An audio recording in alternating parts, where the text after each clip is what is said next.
সুন্দরবন তার এই সুবিশাল 10,000 বর্গ কিলোমিটার ম্যানগ্রোভ অরণ্যে অতি সুন্দর ডালি সাজিয়ে বহু যুগ যুগ ধরে আকর্ষণ করে চলেছে সারা বিশ্বের ভ্রমণ পিপাসু মানুষদেরকে। প্রতি মুহূর্তে এই সুবিশাল ম্যানগ্রোভ অরণ্য জলাভূমিতে আছে রহস্য রোমাঞ্চের হাতছানি। আপনি যদি বাঘ দেখার আশায় আসেন তবে সেটা হবে সবচেয়ে বড় ভুল। আপনার ভাগ্যে থাকলে দক্ষিণীরাই বা বাঘমামার দেখা নিশ্চয়ই পাবেন। এই সুবিশাল ম্যানগ্রোভ উদ্ভিদ নদীর ছলাৎ ঢেউয়ের তালে বন্য প্রাণীদের উকিঝুঁকি কলতান আপনার মন কাড়বে। সঙ্গে প্রতি মুহূর্তে অজানা কিছু দেখার ও অন্বেষণ আপনাকে অপেক্ষারত হতে হবে নিষ্পলক দৃষ্টিতে, যেখানে একমাত্র রয়্যাল বেঙ্গল টাইগারের বিচরণভূমি। তবে এত কম খরচে পৃথিবীর সর্ববৃহৎ ম্যানগ্রোভ অরণ্যের ভ্রমণ কেবলমাত্র আমাদের এই পশ্চিমবঙ্গের সুন্দরবন ট্যুরেই সম্ভব।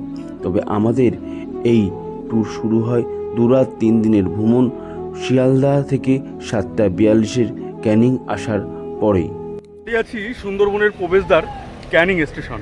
আর এই ক্যানিং স্টেশন থেকেই বিভিন্ন পর্যটক বিভিন্ন জায়গা থেকে আসছেন। ঠিক এই বনবিবির যে মন্দির দেখা যাচ্ছে, বনবিবির মন্দিরের এখান থেকে কিন্তু প্লাকক নিয়ে বিভিন্ন এজেন্সিগুলো দাঁড়িয়ে আছেন এবং এখান থেকেই তাদেরকে নিয়ে যাওয়া হবে সুন্দরবনের বিভিন্ন জায়গায়।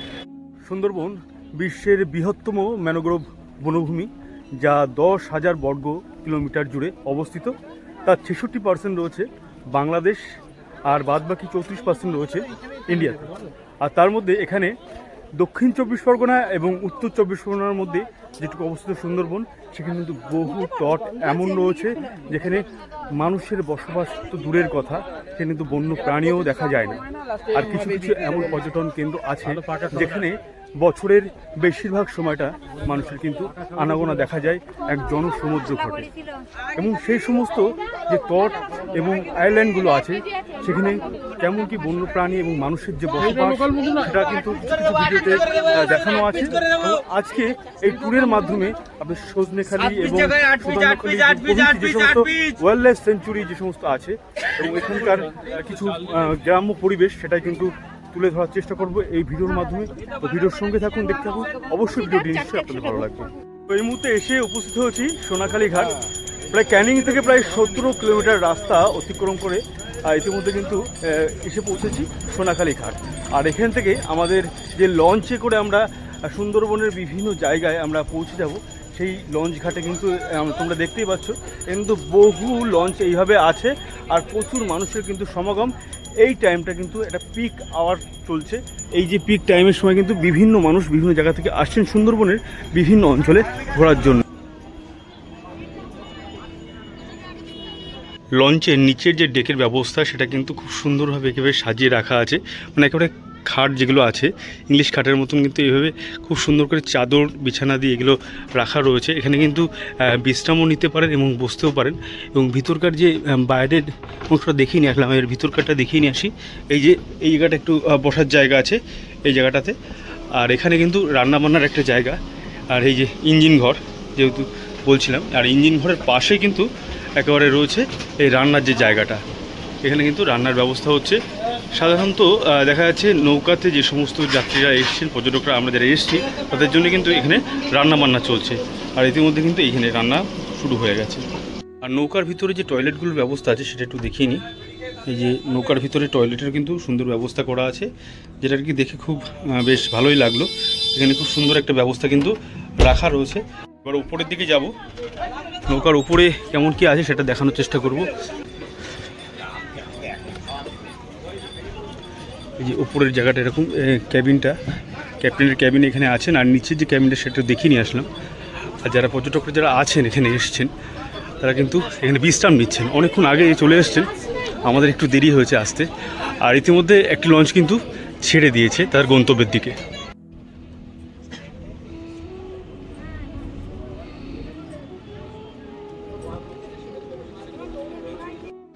তো দেখো সকালের টিফিন কিন্তু ইতিমধ্যে চলে এসছে।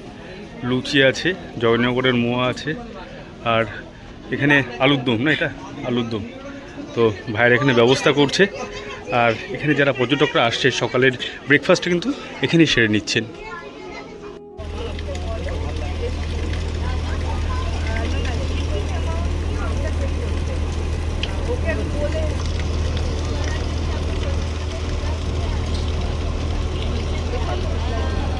নদীপথে বালি নিয়ে যাওয়া হচ্ছে।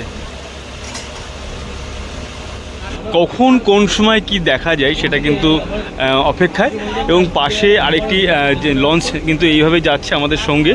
পরপর এরকম আমরা কিন্তু সংঘবদ্ধভাবে এইভাবে যেতে থাকবো আমাদের যে মূল গন্তব্য আজকে, যে ডেকন বাংলো এবং হ্যামিল্টন বাংলো, সেই দিকে। তো পারিপার্শ্বিক যে সমস্ত বৈচিত্র্যময় এই যে এত সুন্দর পরিবেশ, সেটা কিন্তু দেখার মতন। এই যে ম্যানগ্রোভ জাতীয় উদ্ভিদ এখানে কিন্তু বেশি দেখা যায়, এবং এখানকার মানুষের যে কঠিন পরিশ্রম সেটাও দেখালাম। একটু দেখিয়ে নিয়ে আসি এই সাইড থেকে।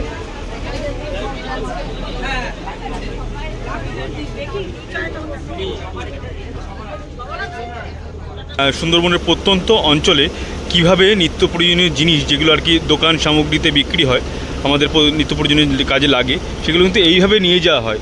তেল থেকে শুরু করে মোবিল, পেট্রোল, যে হাঁড়ি কড়াই প্রভৃতি, সেই সমস্ত জিনিস কিন্তু এইভাবে লঞ্চে করে নিয়ে যাওয়া হয়। প্রতিনিয়ত এইভাবেই তাদের কিন্তু কাছে গিয়ে পৌঁছায়। গ্রাম্য ভাষায় বলা হয় ছিটকি জাল। এই ছিটকি জাল দিয়ে কিন্তু মাছ ধরেন এনারা, আর এনাদের কিন্তু প্রধান কাজ এটাই।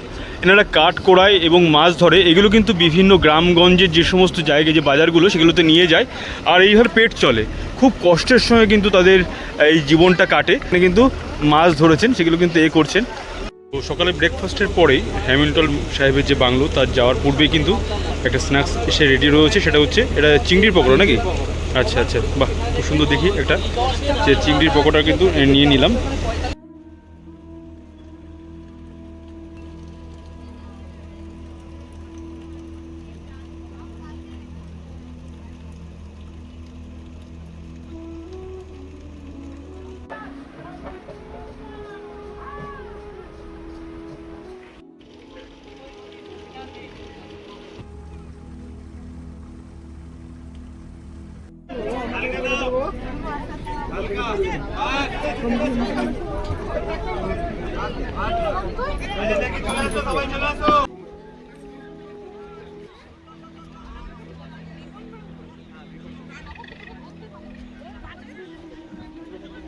লঞ্চ থেকে বেরিয়ে পড়েছি, আর আমার পেছনে সাগর সাথীর আমরা যেই লঞ্চে করে এলাম, তারা কিন্তু প্রত্যেকেই নেমে পড়েছেন, এবং হ্যামিল্টন বাংলো দিয়ে কিন্তু রওনা দেওয়া হয়েছে। এবং পরপর প্রত্যেকটা যে দর্শনীয় স্থানগুলো, সেগুলো কিন্তু ঘুরিয়ে ঘুরিয়ে দেখাবো আপনাদেরকে, এবং এখানকার যে ঐতিহ্য, এখানকার যে ইতিহাস, সেটা জানানোর চেষ্টা করব। আজকের প্রথম ডেস্টিনেশন হচ্ছে হ্যামিল্টন বাংলো। তো হ্যামিল্টন বাংলোটা আপনাদেরকে ঘুরে এসে দেখানোর চেষ্টা করব। কাতারে কাতারে মানুষ আসছেন এখানে এই হ্যামিল্টন বাংলো দেখতে।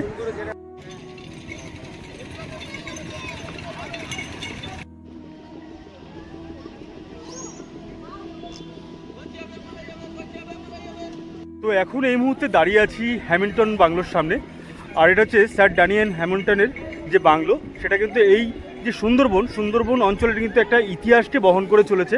আর ইতিহাসকে সাক্ষী করে সেই 1860 থেকে কিন্তু এখানে এই বাংলোটি দাঁড়িয়ে আছে। একজন স্কটল্যান্ডের বাসিন্দা স্যার হ্যামিল্টন এখানে কিন্তু আসেন এই গোসাবার উন্নয়নের কাণ্ডেরও কিন্তু বলা চলে এক ক্ষেত্রে। তো সেই জায়গায় দাঁড়িয়ে এই যে এখনকার যে গোসাবা, তখন কিন্তু একেবারে খুব বাজে অবস্থায় কিন্তু ছিল। এখানকার অর্থনৈতিক যে অবস্থা, সেটা কিন্তু খুব খারাপ পরিণতি ছিল, এবং পরবর্তীতে হ্যামিল্টন সাহেবের হাত ধরে কিন্তু এই গোসাবার কিন্তু উন্নয়ন এবং সুন্দরবনের বিভিন্ন জায়গায় কিন্তু উন্নয়ন ঘটে। তো এখানেই কিন্তু হ্যামিল্টন সাহেব থাকতেন, আর তার বাংলোকে ঘিরে কিন্তু মানুষের কিন্তু একটা সমাগম দেখা যায় বছরের প্রত্যেকটা সময়।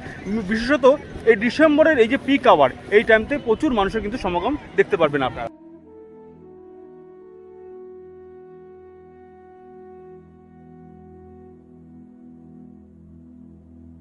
তো স্যার হ্যামিল্টন বাংলো থেকে বেরিয়ে এসে আমরা কিন্তু রওনা দিয়েছি বেকন বাংলোর দিকে, আর এখন আছে এই মুহূর্তে গোসাবা বাজারের মধ্যে। আর এই সোজাসুজি কিন্তু আমাদের যে গন্তব্য, সেই গন্তব্য দিয়ে কিন্তু পৌঁছে যাওয়া। তো প্রচুর মানুষের কিন্তু এখানে আনাগোনা দেখা যাচ্ছে, বিভিন্ন জায়গা থেকে তারা এসছেন, এবং যে ঐতিহাসিক যে স্থানগুলো, সেগুলো দেখার চেষ্টা করছেন। তো ইতিমধ্যে হ্যামিল্টন বাংলো দেখিয়ে এলাম, আর এখন এখানে আছে যে বেকন বাংলো। এই বেকন বাংলোতে কিন্তু একটা সময় রবীন্দ্রনাথ ঠাকুর কিন্তু এসেছিলেন। 1903 সালে এটা কিন্তু তৈরি করা হয়, এবং 1932 সালে উনি কিন্তু এখানে আসেন স্যার হ্যামিল্টনের সঙ্গে দেখা করতেন। তো এখন উনি এই বেকন বাংলোর মধ্যে প্রবেশ করবেন। আর টিকিট কত করে? 10 টাকা। 10 টাকা। আচ্ছা, এই 10 টাকা করে টিকিট দাও। ঠিক আছে, হ্যাঁ, তো চলো। হয়ে গেছে। ভিতরে যাওয়া যাক। আর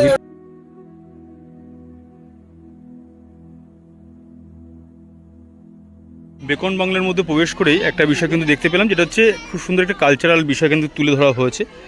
এই যে এখানকার যারা চাষিবাসী মানুষ, তাদের যে প্রতিমূর্তি, তাদের যে জীবনযাপনের যে কালচারাল যে বিষয়, সেগুলো কিন্তু খুব সুন্দরভাবে এই মূর্তিগুলোর মাধ্যমে তুলে ধরা হয়েছে। দাঁড়িয়ে আছি একেবারে বেকন বাংলার একেবারে সম্মুখে। 1903 সালে এটা কিন্তু স্থাপিত হয় স্যার হ্যামিল্টনের হাত ধরে। আর এখানে একটা বিশেষত্ব আছে, স্যার হ্যামিল্টনের সঙ্গে কিন্তু সাক্ষাৎ করতে এসেছিলেন বিশ্বকবি রবীন্দ্রনাথ ঠাকুর।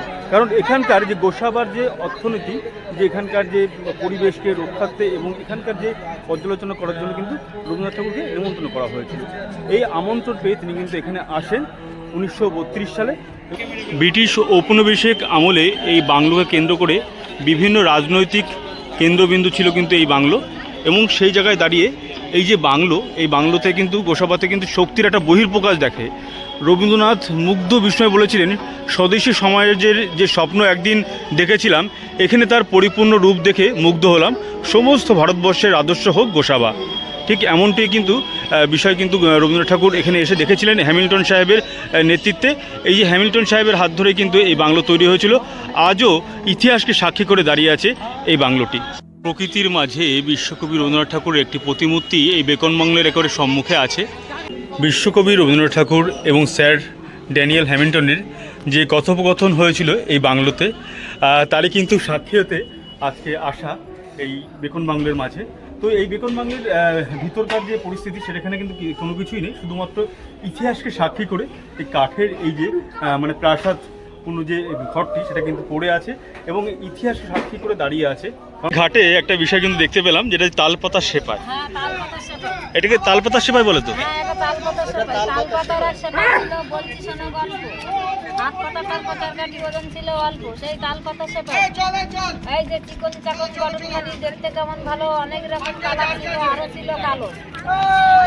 এখনকার যারা বাচ্চা, তাদের কিন্তু গেম ছাড়া তারা কিছুই বোঝে না। তালপাতা সেপাইগুলো ঠিক এরকম হয়, একটু দেখানোর চেষ্টা করি। এখান থেকে নিয়ে এই যে মানে হাতে নিয়ে এইভাবে এই করতে হবে, এই যে বিভিন্ন রকম নাচ করবে, হাত পা দিয়ে করবে, এটাকে বলা হয় তালপাতার সেপাই। কত করে নিচ্ছেন এগুলো? 20 টাকা করে তালপাতার সেপাই। এটা বাক্স বাদাম বলা হয়। আচ্ছা, এরে বাবা, বেশ তো, মানে কেজি দেড়কে হবে তো মনে হচ্ছে। আচ্ছা, খুব টেস্টি না? আচ্ছা, এই অঞ্চলে হয় নাকি এটা? আচ্ছা, এই অঞ্চলেই হয়। আচ্ছা, এই ভিতরে বাক্স বাদাম। তো ইতিমধ্যে আমাদের হ্যামিল্টন বাংলো এবং বেকন বাংলোটা ঘুরিয়ে নিয়ে দেখালাম। আর আমাদের সামনেই কিন্তু রয়েছে আমাদের লঞ্চ, আর সেদিকে কিন্তু রওনা দিয়েছি। যারা আর কি সুন্দরবন ঘুরে দেখতে চাইছেন, তারা কিন্তু সাগর সঙ্গম ট্রাভেলসের তত্ত্বাবধানে ঘুরে দেখতে পারেন। তাদের এই সুন্দর ব্যানার করা আছে, এই ব্যানারে প্রত্যেকের নাম্বার দেওয়া আছে এবং 365 দিন সুন্দরবন ঘোরানো হয়। ইলিশ উৎসবও কিন্তু এখানে করানো হয়। তো খুব সুন্দর একটা ব্যবস্থা কিন্তু তাদের আছে। আমরা সকাল থেকেই খুব ভালো রেসপন্স পাচ্ছি। তো অবশ্যই করে আপনারা কিন্তু এই নাম্বারে যোগাযোগ করতে পারেন। আর এখন আমাদের যে নৌকা আছে, সেই নৌকা কিন্তু আমরা উঠে পড়ব। তো যে দেখতে পাচ্ছেন, নৌকাতে করে বাঁশ নিয়ে যাওয়া হচ্ছে। আপনারা কিন্তু বিভিন্ন চড়ে গিয়ে এগুলো দেখানোর চেষ্টা করেছি যে এইভাবে বাঁশ নিয়ে গেলে কিন্তু যে পরিবহন যে খরচ, সেটা কিন্তু একটু কমে যায়।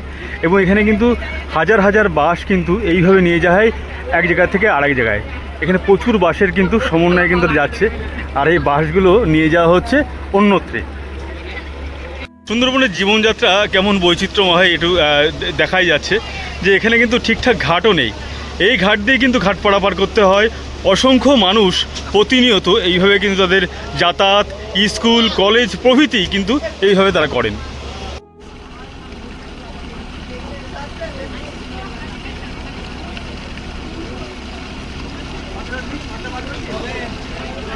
প্রথম দিনের যে মধ্যাহ্নভোজন, সেই মধ্যাহ্নভোজনের যে মেনুটা আছে আজকে, উপকরণগুলো, এটা যে বেগুনি থেকে শুরু করে লেবু, লঙ্কা প্রভৃতি। আচ্ছা, কি মাছ আছে আজকে? এটা হচ্ছে দই কাতলা।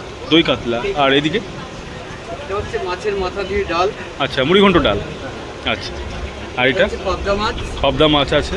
এটা হচ্ছে আলু পটল চিংড়ি। আলু পটল চিংড়ি, সঙ্গে চাটনি পাঁপড় আছে। চাটনি পাঁপড় আর বাদবাকি মিষ্টান্ন যা আছে। তো খুব সুন্দর একটা বিষয় কিন্তু দেখতে পেলাম, যেখানে কিন্তু খুব হাইজেনিক মেনটেন করা হচ্ছে। মাথায় ক্যাপ পরে আছেন, মুখে মাস্ক পরে আছেন এবং হাতে গ্লাস পরে আছেন। এই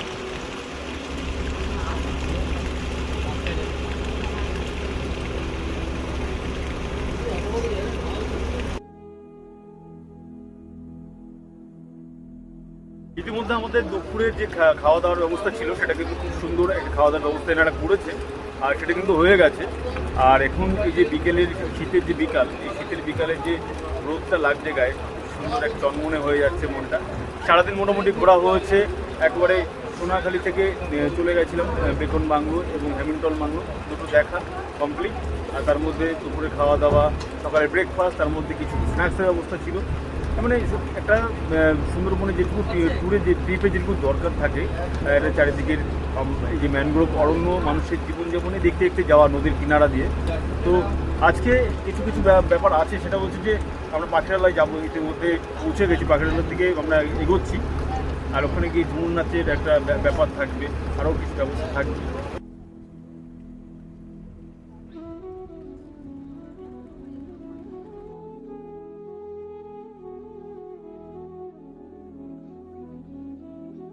সুন্দরবনের কথা বলতে গেলে কিন্তু মিন্টুর ভিডিওর কথা আমরা না বললেই নয়। বিভিন্ন যে সমস্ত দ্বীপগুলো আছে বা আমরা যেগুলো আর কি অফবিট বলে থাকি, সেই অফবিট জায়গাগুলো কিন্তু ও ভিজিট করে। তো সেই জায়গাগুলো ও এই সম্বন্ধে জানে ভালো, এবং ওর সঙ্গে মাঝে মাঝে আমার যাওয়া হয়েছে। ও আমার বাল্যকালের বন্ধু। আর মাঝে কিছুদিন আমি এই সুন্দরবন অঞ্চলে করা হয়নি, তো এরকম একটা ট্যুর আজকে করতে চলে আসা। মিন্টু আছে সঙ্গে, আছে বিধান। তো দুজনকে হয়তো আপনারা চেনেন না, একসঙ্গে ওরা ভিডিও করতে যায় এবং আমি মাঝে মাঝে যাওয়া পড়ে। তো সে মতো আজকে এই সুন্দরবনে আসা। তো একটু মিন্টুর মুখ থেকে শুনে নেবো যে এই আজকে এই সুন্দরবনের ট্রিপটা প্রথম দিন কেমন লাগছে। তো নমস্কার সকলকে। তো বলি যে সুন্দরবন তো আমাদের ওয়ার্ল্ডের লার্জেস্ট ম্যানগ্রোভ ফরেস্ট। আর জানেন যে সুন্দরবনের রহস্যময় সুন্দরবন। আর এখানে যে শুধু বাঘ দেখার জন্যই আসা তেমনটা কিন্তু নয়, সুন্দরবনকে ফিল করতে হবে, চুপ করে প্রত্যেকটা পদক্ষেপ, প্রত্যেকটা মুহূর্তকে উপলব্ধি করতে হবে, তাহলেই বুঝতে পারবেন। যেহেতু আজকে প্রথম দিন, আর বন্ধুটা আমার সাথে অনেক জায়গায় গেছে অফবিট গ্রামগঞ্জ ঘুরতে, কিন্তু সুন্দরবন এরকম খাড়ির মাঝখান দিয়ে 3 দিন ধরে নৌকা চলবে দিন রাত, এই সমস্ত যে অনুভূতিটা, এবার বাঘ দেখতে পারবো কিনা তাও জানি না, সেটা আগামী দিনের পর্ব আমাদের। তো সেই সমস্তটা আপনারাও দেখতে থাকুন, আশা করি ওরও এক্সপিরিয়েন্সটা খুবই ভালো হবে। তবে এই সুন্দরবন আসলে কিন্তু ফিল করতে হয় চুপচাপ, ওর জন্য আমরা বেশি কথা না বলে চারিদিকে চোখ কান খোলা রাখছি এবং উপলব্ধি করছি এটাকে। কিন্তু আমার বেশ ভালো লাগছে, খুব সুন্দর লাগছে। আর এখন যাচ্ছি সজনেখালি অভয়ারণ্যের একেবারে পাশ দিয়ে পাখিরালয়ের দিকে। ভাগ্যে থাকলে দেখতে পারি বন্য প্রাণী, দেখা যাক। যেতে যেতে চোখে পড়ে গেল হরিণের দেখা। হরিণগুলো সাঁতার কাটছে এবং পাড়ের দিকে ওঠার চেষ্টা করছে। কি সুন্দর লাগছে দেখুন, 3টে হরিণ একসঙ্গে।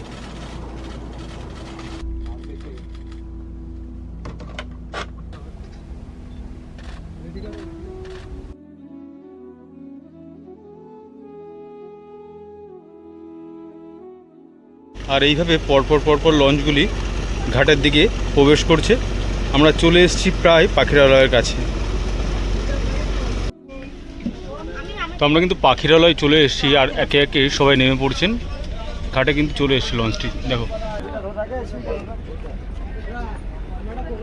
কিন্তু আমরা এসে পৌঁছে গেছি পাখিরালয়, আর একে একে লঞ্চগুলি কিন্তু এই ঘাটে এসে লাগছে। আর ঘাট থেকে উঠে এসেই খুব সুন্দর একটি মন্দির কিন্তু চোখে পড়বে, মা বনবিবি মন্দির। হিন্দু মুসলিম উভয় কিন্তু এই দেবীর পূজা করেন। পৌষ সংক্রান্তির দিন এই দেবীর পূজা করা হয়। আর হোটেলের ভিতরে প্রবেশ করব, দেখো কত সুন্দর পরিবেশ। এর পারিপার্শ্বিক যে পরিবেশ সেটা কিন্তু চোখে পড়ার মতো। আর এখানে সোনাঝুরি গাছও চোখে পড়লো। তো ভিতরে প্রবেশ করিয়ে দেখায় যে এখানকার যে পরিবেশটা কিন্তু অসাধারণ লাগছে।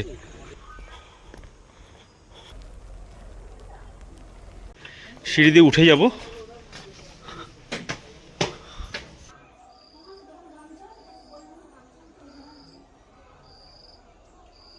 212 নম্বর রুম আমাদের অ্যালট হয়েছে, আর 212 নম্বর রুমের মধ্যে প্রবেশ করে দেখব। ওয়াও, অসাধারণ একটা রুম পাওয়া গেছে। আমাদের 3 জনের জন্য এই রুমটা কিন্তু করা হয়েছে। আর রুমটা ডবল বেডের এটা ব্যবস্থা। এখানে কিন্তু খুব সুন্দরভাবে এই ব্যবস্থাগুলো করা হয়েছে, খুব পরিষ্কার পরিচ্ছন্ন। এখানে লাইট থেকে শুরু করে ফ্যান প্রভৃতি কিন্তু আছে, এবং এসি। আর একটু দেখিয়ে নিয়ে আসি এখানে বাথরুমটা কিন্তু ওকে আছে, কোমোট আছে, শাওয়ার আছে, গেজার আছে, সমস্ত কিছু ব্যবস্থা কিন্তু এখানে করা আছে। কিছু সময় রেস্ট নেওয়ার পর আবারও একটা টিফিনের ব্যবস্থা করা হলো। এখন বাজে প্রায় 6টা 6:30। তো টিফিনটা দেখো এখানে এই যে রয়েছে পকোড়া আছে এবং কফি। তো এখন এই পকোড়া খাওয়ার সময় আর টিফিন করে একটু বাজারের দিকে যাব, তারপর ঝুমুর নৃত্য কিন্তু শুরু হবে। তো সন্ধ্যাবেলা স্ন্যাক্স খাওয়া হয়ে গেছে আর ইতিমধ্যে কিন্তু খবর চলে এসছে, আর তোমরা শুনতেও পাচ্ছ যে নিচে ঝুমুর নাচের একটা ব্যাপার কিন্তু হচ্ছে, আর সেটাই কিন্তু শুনতে যাব।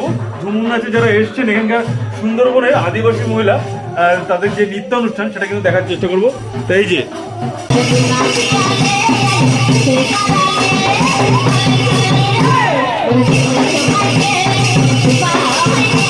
তো রাতের খাবারের যে ব্যবস্থাগুলো করা হয়েছে সেগুলো দেখো। এই যে পনির আছে, ডাল আছে, সঙ্গে আলু ভাজা, এদিকে খাসির মাংস আর স্যালাড।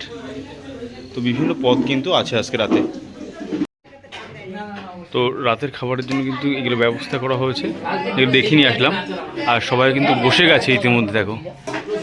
প্রথম দিনের মুহূর্তটা কিন্তু সারাদিনে আনন্দ তারা কেটেছে, আর ঝুমুর নৃত্যর পরে আমাদের পার্সোনাল কিছু অনুষ্ঠান ছিল সেটা কিন্তু কমপ্লিট হয়েছে।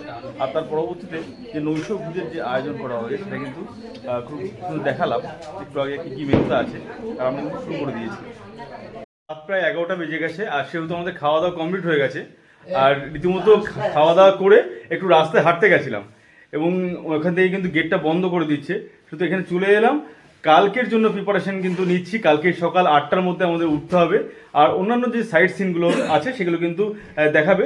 তো সবাইকে জানানো হয়েছে যে 8টার মধ্যে কিন্তু আমাদেরকে একেবারে ঘাটে গিয়ে পৌঁছাতে হবে। তো চলুন আজকের মতো টাটা, কালকের অন্য ভিডিওতে দেখা হচ্ছে। Good night.